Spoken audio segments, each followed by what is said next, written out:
You are listening to Three Kitchens Podcast, a member of the Alberta Podcast Network, locally grown, community supported. We release a new episode every Tuesday. Come join us for a new recipe and a good story. Today's episode of Three Kitchens Podcast is brought to you by the Edmonton Community Foundation.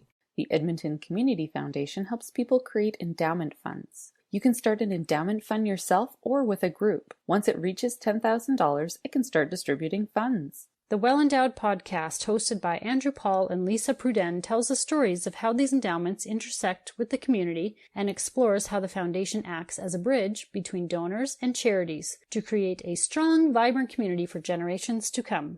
Learn more at ecfoundation.org.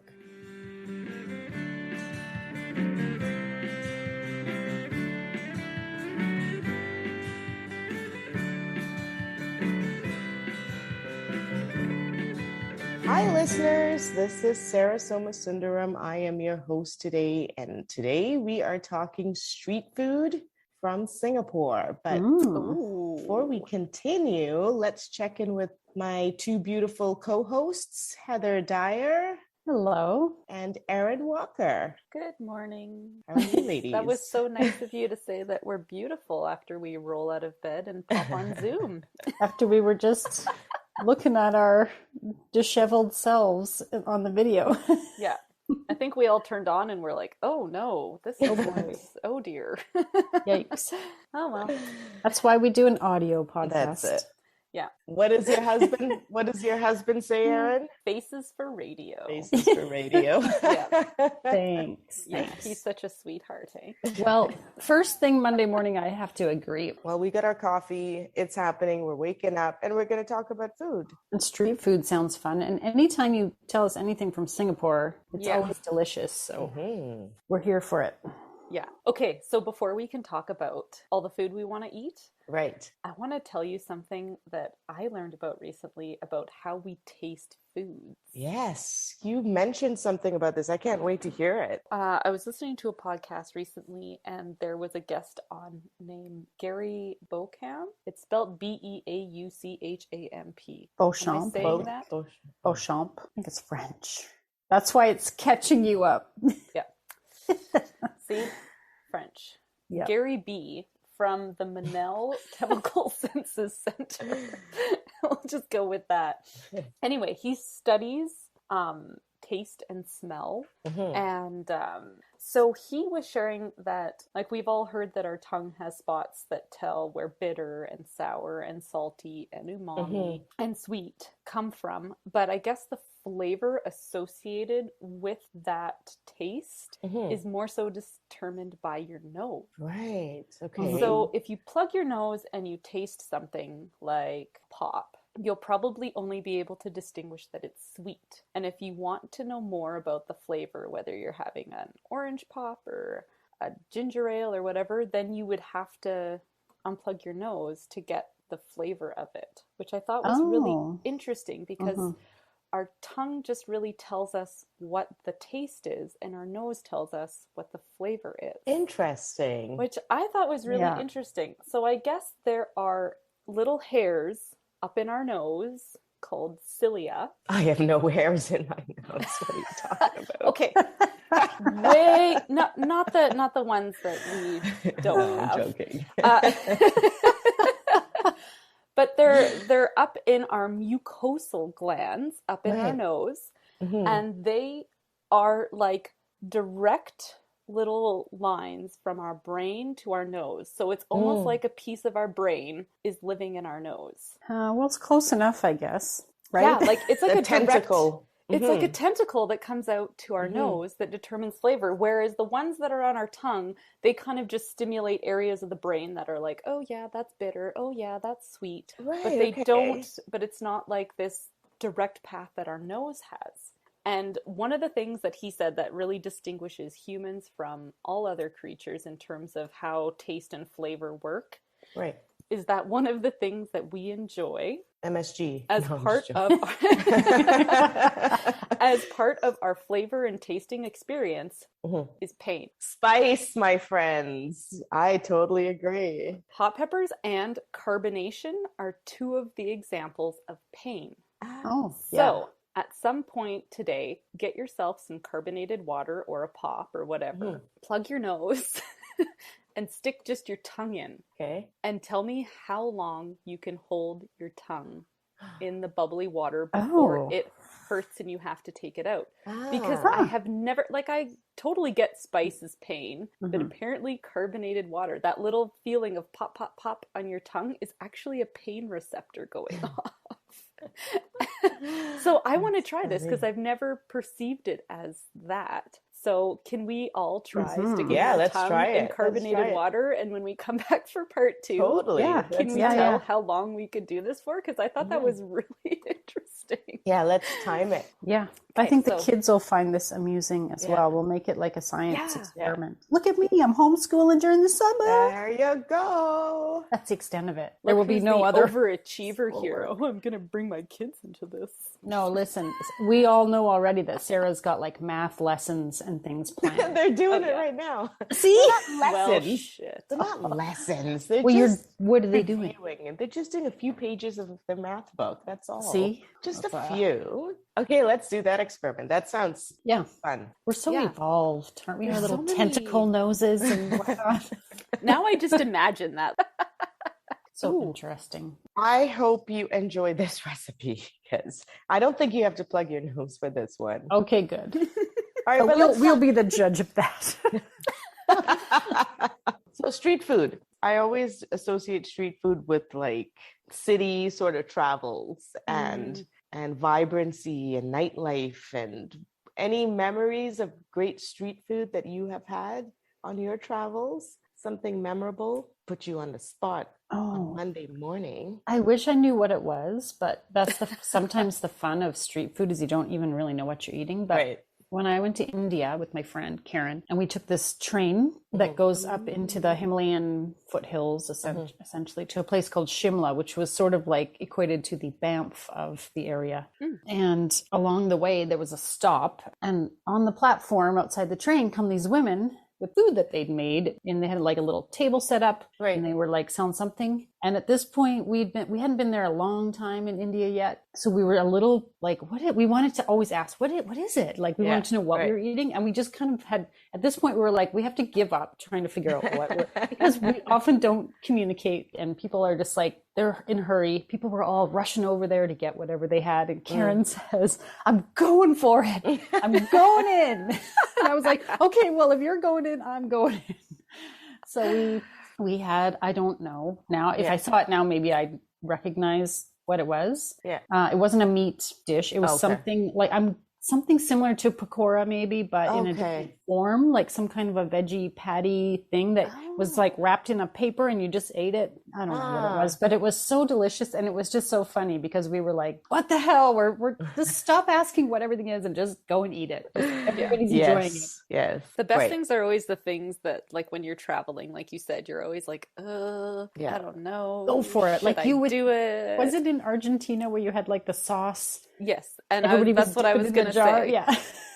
We went out for lunch, and we were next to a park, and they just had these like hot dog stands is what they look like set up. But they have churi pan. It's chorizo on bread. So, they serve you up your hot dog, and then you get to choose what you want on it. And I remember it's like 30, 35 degrees. It's full sun, and there's this big green jar of something. Like everyone in the line ahead of us is getting it on their thing. And I'm standing there looking at it, and I was like, I'm going in. I'm doing it. And that was the chimichurri sauce that I found out. Everyone puts on everything, and it's after that, I put that shit on everything. That chimichurri sauce didn't have cilantro in it, right? No, they don't make it with cilantro. They make it with parsley. Parsley, okay. So cilantro is kind of like I think that's where like you get the Central America influence. Gotcha, okay. Anywhere I ate it, it didn't have any cilantro. It was just made with parsley and oregano. Yeah, and I hadn't even thought about the cilantro piece. I was more worried about the fact that it was sitting in the full sun for who knows how long. But what is it? Yeah. It's funny how you get that point where you're just like, nope, fuck it, I don't care. Do what you're going to do to me. I'm tasting this. I remember being in Nepal and doing that bucket business and coming back with a raging kidney infection. Oh, gosh. So sometimes it's not a great idea, but how can you stop yourself? Hey, 2 out of 3. Sometimes it might not sit well with you, but experiencing the flavors and the street food and all that stuff, it is such a moment. I don't know. It's such a memory for me. Yeah. And it's not just the food, it's the vibrancy of everything that's happening. It's loud. Yes. It's usually slightly uncomfortable in some way. It's too hot, or it's kind of like, crowded, loud, crowded, but somehow it all comes together in this fantastic bite. Now, if you go to Singapore is kind of a different, I call it Asia 101, in the sense that you don't ever have to worry about getting sick from badly handled food. It's very regulated there, very. One of the many things that you will be eating, because that's all you will do in Singapore, is something called satay. Okay. When I came to Canada and tried different kinds of foods from what I tried in Singapore, I realized that satay means different things here as well. For me, from what I have experienced in Vietnamese food, satay refers to the sauce that you get that goes on your pho. Okay. Oh, Yeah. Okay. Like a chili paste that goes on your pho, which I also think they marinate certain foods with, and it's not very peanutty. See, I thought a peanut sauce was a satay sauce. Exactly where I thought too. Interesting. And then there's the Thai satay stuff that for me, that's the peanut stuff. Oh, okay. So I don't know. Yeah. But I think they're all kind of related because they're all Southeast Asian countries. So satay can be associated with Indonesia, Malaysia, Singapore, but we're going to talk about Singapore satay. They all have a slight variation, I guess. What they really are is meat on a stick. And you'll see the satay person sit there and cook up the satay on usually a charcoal grill. This is what I think is the best flavor. Obviously, when you cook something on charcoal, it's just a whole amazing dimension to the food, right? And then it is served usually with a sauce, a dipping sauce, which is the satay sauce, which I think you guys are familiar with that taste. It's sweet, savory, and spicy. It comes also with cucumber, red onion. Sometimes that stuff is pickled and sometimes it's raw, and you just sort of clear your palate with these sort of condiments and you dip it in the sauce, and then you go on to more satay from maybe it's a different kind of meat. So it's usually chicken, beef, or mutton, lamb, I guess, right? Well, lamb and mutton are not the same thing. No, but they call it mutton. Sometimes I don't know why. Sheep. Maybe that's But you never call it sheep. But you never call it sheep. No, because it's a different product. It's like veal and beef, not the same thing. It is, one's tender and one's not, but this mutton is usually not tough. So that's why I wonder why it's called mutton sometimes. And I have no idea. Sometimes I think we refer to things differently in different countries. Yeah. That's my favorite, by the way, the mutton ones, the satay, but I'm not going to make that one. It also gets served with something called ketupat. And ketupat is not one of my favorite side dishes with this, but I had to call a friend about these recipes because I didn't know which one was authentic. And he tried to convince me to make it. And he got an easy peasy recipe for me. And I mean it. You guys, this is easy peasy. Our faces were like, sure. The eyebrows are going up. Just getting the side eye. Are you talking about your friend Paul? I am talking about Paul. So Paul and Sarah, neither one. Yeah, we friend of the podcast. Yes. Neither one of them knows simple cooking, I don't think. Because they're amazing cooks. So what ketupat is it's compressed rice. Okay, so think of, when you make onigiri, it's like rice balls. Yeah. And usually when I think I've tasted it there, it's usually a little, I feel like it's cooked for longer than regular rice. So it's kind of, when you compress it, it's a little bit wetter, I would say. I don't like that texture of rice. So this is just going to be a simple, listen to this, simple, cook the rice, put it in ice trays and shape them. And that's your ketupat. And you take that with a skewer and you dip it into your sauce and you eat it. Okay. Oh, okay. So we're going to probably marinate these meat pieces for a while here, this satay meat. And I think I'm going to go with beef. I was going to say, is it mystery meat here that you're trying, like you're talking about meat in general? And I was like, Which meat? Because anything, you could do this with chicken, you can do this with whatever meat, right? Right. Only thing that I'm still not undecided on is what kind of meat to go with, because I like it tender. So I don't like having meat on a stick and then you pull it with one bite and it doesn't break. Yeah. And then all of a sudden you've got this big piece of meat coming off of it. Like, I was even thinking of flank or skirt steak. Ooh, yeah. Because it's a quick cook, and logically street food, the meat should be a cheap cut, right? It shouldn't be an expensive cut. So I'm trying to figure out what we'll talk about that in the second part, what I go with. But in this meat, I got this recipe from KathyLHunt.com. She actually is using a recipe from a woman called Sharon Wee. And Sharon Wee's Growing Up in a Nonya Kitchen is her cookbook, but she's adapting it a little bit so that she can talk about her version of the recipe. So these are the many ingredients that go into marinating this meat. Sugar, coriander powder, minced galangal. Okay, galangal, I know you guys know this, but it is like a citrusy version of ginger. So if you cannot find galangal, use ginger, but use a little bit more lemongrass, which also goes into this.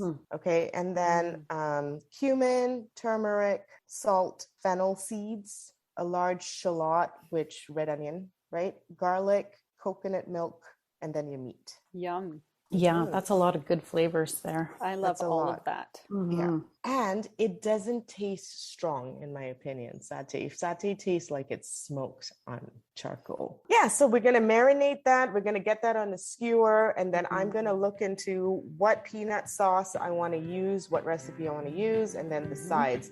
I would love to pickle those cucumbers and onions because I like that taste better. Yeah, yummy. Yeah, I love a pickle. And then do the ketupat, the easy version of ketupat. And so stay tuned. Oh, this sounds so delicious. Some street food coming your way. This is going to have all the good flavors in. This episode is brought to you by Park Power, your friendly local utilities provider in Alberta, offering internet, electricity, and natural gas with low rates, awesome service, and profit sharing with local charities. In Alberta, you get to choose who to buy your internet, electricity, and natural gas from. If you switch providers, nothing changes about the delivery of these utilities to your home or business. If you have an existing contract, you're going to want to find out the terms before leaving. If you don't, then it's even easier to sign up for Park Power. You as the consumer have the choice of who you pay your bills to. Why not choose your friendly local utilities provider? Learn more at parkpower.ca. We're back with street food. I don't know where I thought that was going. We're back from the street. Back from the streets, and we're not hungry anymore. Okay. Wow. Yes. We're just bear with us. And we're still full. We're full of satay. Full of something. Okay. We're full of it. Full. I'm going to talk about, wait 1 second. 1, 2, 3. The 4 things I made. The main thing was the satay. Four things. Oh, and also she told me earlier, I don't know where you were at the moment, but she told me, yeah, it took a village. It took a village. And I'm like, okay, I wanted something simple that I can make. Simple. It is simple. Did I say it wasn't simple? It took a village. Well, you said it required a number of people. It took a village of brains, okay? Because mine does not work very well on its own. So I needed some other brain work in this thinking business. All right. So 4 things. I made the satay. The peanut sauce that goes with the satay. I made a very quick, easy pickle with onions and cucumber. And I made something called ketupat, which is basically compressed rice, like rice balls. So this ended up taking a village, and we'll talk about this village as we talk about these recipes. So very first one, ketupat. Let's talk about ketupat. Really easy.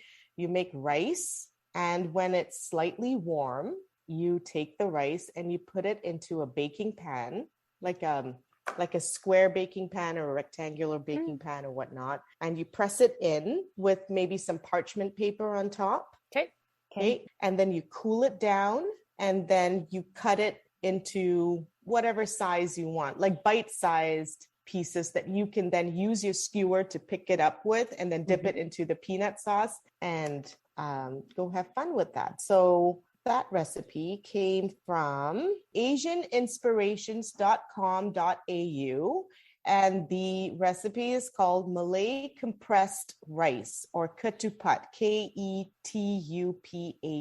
And I just wanted to thank my friend Paul for making me do this, because I had no intention of, when he sent this to me, I was like, I really like, just like, look how easy it is. It's so easy, and just do it. And when you are cooking the rice, they suggest putting salt in it and pandan leaf to just fragrance it nicely. Oh, that's what was in there. Is that the green in there? I thought it was lime or something, maybe, or I couldn't figure out what it was. Yeah. If you don't want to go look for those things, again, you can find it at Superstore really easily in the frozen section. Totally. Okay, so that's done. Ketupat's done. The second thing was the pickled onion and cucumber. So 1 tablespoon of rice vinegar to 1 teaspoon of sugar. That's the ratio. Depending on what your jar is and how much onion and cucumber you have in there, you can saturate that jar if you'd like. It's just a quick fridge pickle, so you don't have to worry about anything going wrong. And I left it in the fridge to kind of marinate in those flavors, and we ate it within 4 hours of me making it. And it keeps going. Like, you can eat it for the next couple of weeks. It's good in the fridge. Okay, so see, second one, simple, right? Yeah, I'm with you. Simple so far. Okay, third one, peanut sauce. I'm sitting on the edge because I'm waiting for it to all come crashing down here. No. I think it might come crashing down here. Oh, no. Okay, so peanut sauce, it went really well. I really loved this recipe. However, I am going to tell you before I start on this recipe that there is a chef out there named Marion Grasby. She has a simpler peanut sauce recipe, and it's extremely tasty. I have made that one, but I decided to go with the slightly more complicated one. When I say complicated, it's not that complicated, but you know, if I say simple, both of you are going to say something. So this is by Ping Coombs, and I actually have her cookbook called Malaysia. Very good cookbook. Totally recommend that one. However, that recipe is also, it's in a website called inspiredbyirene.com, and just go to the peanut sauce part of it, because she also talks about the satay part of it. Okay, this is what you do. You get some salted peanuts from the store, you put it in a food processor, blend it up, put that aside. You get some red chilies, you soak them in some hot water to soften them, some dried red chilies, pardon me. Okay. And then you de-seed it after it has softened. And then you throw that into a blender with onion, garlic, ginger, lemongrass. With lemongrass, take out the outside husk always, because it's softer inside, and bash it a little bit, and then throw it into your blender. And some sugar, salt, sweet soy sauce. If you are looking for sweet soy sauce, this is the weirdest thing. It's an Indonesian ingredient. You can find it at Superstore. If you can't find it there, go to your closest German or Dutch store. They always have this ingredient because they use a lot of Indonesian ingredients as well. And I always get mine from Edelweiss in Calgary, which is a German grocery store. Coconut milk, something called tamarind concentrate. I think you guys are familiar with this. It is an ingredient we use for a Diwali episode. And all this goes into the sauce. It's as simple as blending it and then simmering it down. Oh, okay. What Ping Coombs says is that this sauce, to me, is delicious because it's creamy, spicy, sweet, and sour all at the same time. And she's got the specific ratios of sweet, sour, creamy, and savory, all well done, in my opinion. So I just wanted to make this particular peanut sauce with this satay. But again, if you're like, what, I gotta go out and get tamarind and all these ingredients, then go with the Marion Grasby peanut satay sauce. because that is much simpler. Or much just knock less. on Sarah's door because she's got all I do. the spices. I do. Everything's in the pantry and in the freezer. And if you do buy things like tamarind concentrate, they stay in your fridge for a long time. There are many recipes you can make with it. Okay, and now this was the fun part, the satay. Mm-hmm. So this is why I said it took a village. We were talking about in part one, we were talking about making this a cheap cut because this is street food in the end. And you can absolutely use a skirt or flank steak for this. They tend to be cheaper and they would totally work for this. Right. However, I went to Master Meats, yay, Master Meats, and I talked to the butcher and I said, look, I'm making satay. And he went, oh yeah, you're making satay. I know what cut to do. And he gave me a sirloin tip. It's tender. Okay. And because I told him I was making satay, he cut it into strips for me. Oh, nice. Wasn't that awesome? So they're so good there. They're so good. Love So all I had to do was take those long strips and then cut them a little further into bite-sized strips. Mm-hmm. So this was really well done. So that was one part of the village. The other thing was I decided because satay in Singapore is always made on a charcoal barbecue. And this is what gives that beautiful extra taste to it. I took out my little charcoal barbecues that some of us have, you know, it's not expensive. Hibachi. It's, those hibachi things. And another friend of mine had suggested that while I do these charcoal barbecues to go to Barbecue Galore and go get some wood chips or wood chunks. And these wood chunks have different flavors. I got a pecan flavored, I don't know what you call it. I mentioned it's pecan wood. Mm-hmm. It's pecan wood and it's supposed to smell like pecan. There was a cherry wood. There was like a whole bunch mesquite, you know, the regular stuff. And it was funny because then I talked to the guy at Barbecues Galore and he's like, oh, satay, you got to go for pecan. So there you go. Everyone seems to know about satay. So then I just dropped a couple of those wood chunks into the charcoal and it created this beautiful smoke. I can't say I'm not a connoisseur of the smoking meat and stuff like that. Like I can't say that I tasted pecan in the satay because it was very peanutty, right, with that sauce. But apparently some people can actually pick up on those hues. So if you're one of those people, then, you know, it's a great little zhuzh for your food. Nice. Mm-hmm. The satay sauce, the marinade was from, as I mentioned before, KathyLHunt.com. And this was extremely simple. You take all the ingredients that she talks about and you put it into a blender and you puree it. One of the ingredients here that people may be unfamiliar with is galangal. And galangal is just that citrusy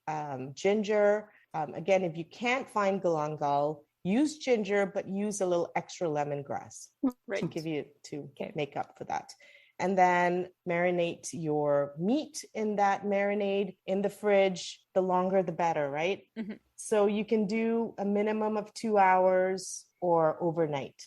And then you soak your bamboo skewers. And when you skewer them up, skewer them flat. Right. So that they're flat on both sides. You know what? You just pat it down with your hand. I shouldn't make that noise as I'm doing, as I'm talking. And then you just flatten them. Okay. And then here is my advice. So with the first batch of satay that I did on the charcoal barbecue, I love charred meat. So I charred it a little too much. And then I had a piece and I realized that satay doesn't do well charred. It does well seared and then, you know, cook it and get it off before it chars. Okay. And then I got that all together and I gave it to you. I dropped it off at your house. Lucky us. So what did you think?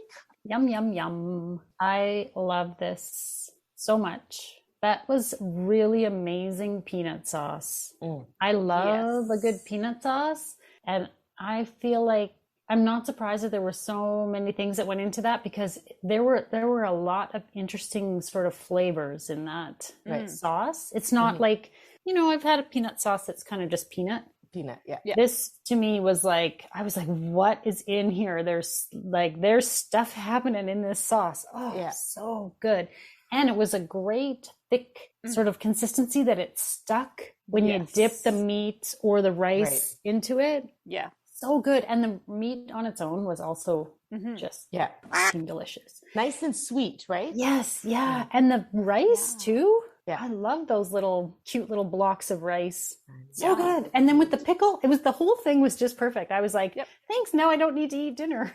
Yes. That was my lunch the next day. Oh, God, it was so fantastic. Oh, and then you dropped by that tart too. And I was like, I could just live like this. Yes. Totally. You're hanging out with the right crowd. Yeah, that's right. I'm going to keep these friends.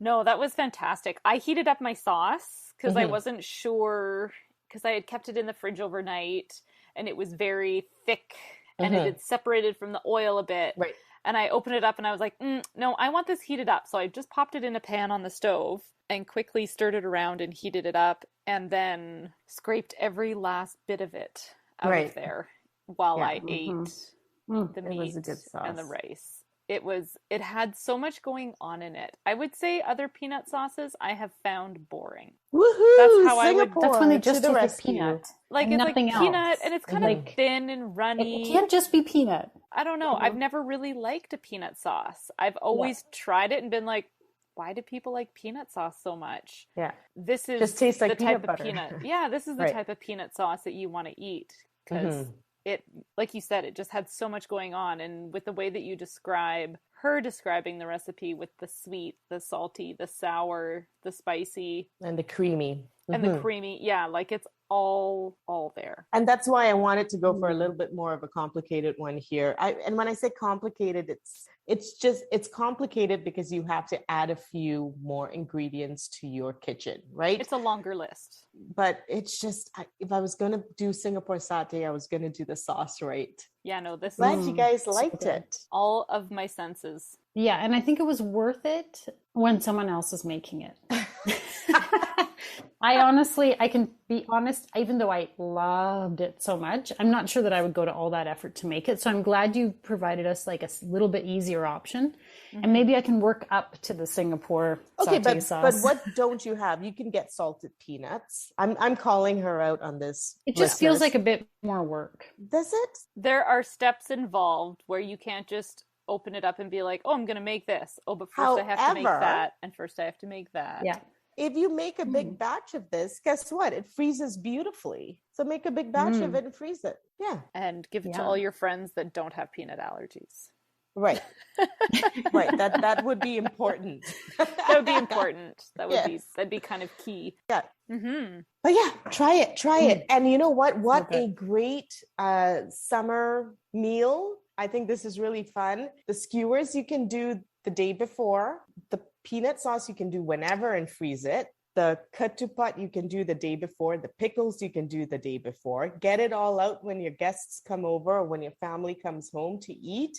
And then all you're doing is barbecuing the satay. And how fun is that? Like as you barbecue, you're eating. Fun. Yeah, this sounds like the perfect thing to be having while you camp. That's right. Yeah. I think we've all done the transporting skewers. You just get those big Ziploc bags. You put your skewers in, it all freezes, it marinates, it thaws, and then you have sold. There you go. That's right. Delicious. Throw some briquettes. You can easily get those heated up in your fire and then just pull them out even. Like if you don't have the hibachi. And get some of those fun wood chip stuff. Yeah. Wood chunks, actually. The wood chunks were really fun. Yeah, I like that idea. You can also apparently put those in a regular barbecue. I think there's different, you can get trays that you use and I don't know. Oh, is that right? I think so, yeah. About that. Oh, I would like to look into that. Ask your friend at Barbecue Galore. I bet she'll tell you all about it. I've got friends now, guys. So many friends. I had 2 friends who gave me recipes and tips. I had Master Meats, Barbecue Galore, these 2 chefs that I got recipes out of, and home cooks that then modified the recipes and put them on Google. So I say that's a pretty good village. Okay. All right. Yeah. Oh, you forgot the 2 other people in your village that ate. My co-hosts. who that got gave you to their try reviews. it. That came and ate the food you made. That's right. And then said good things about it after. If nobody eats it, it doesn't even count. Exactly. Right? So It's like when a tree falls in a forest. nobody hears it. That's exactly what I was going to quote. If food is cooked and we don't eat it. If Aaron and I don't eat your food, have you even really cooked? Exactly. Your family doesn't count, clearly. No. Just us. Of course not. And now for the fine print. Remember, when you like, subscribe, review, or share this podcast, it helps more people find us. Thank you so much for listening. The Singapore Satay Club is open!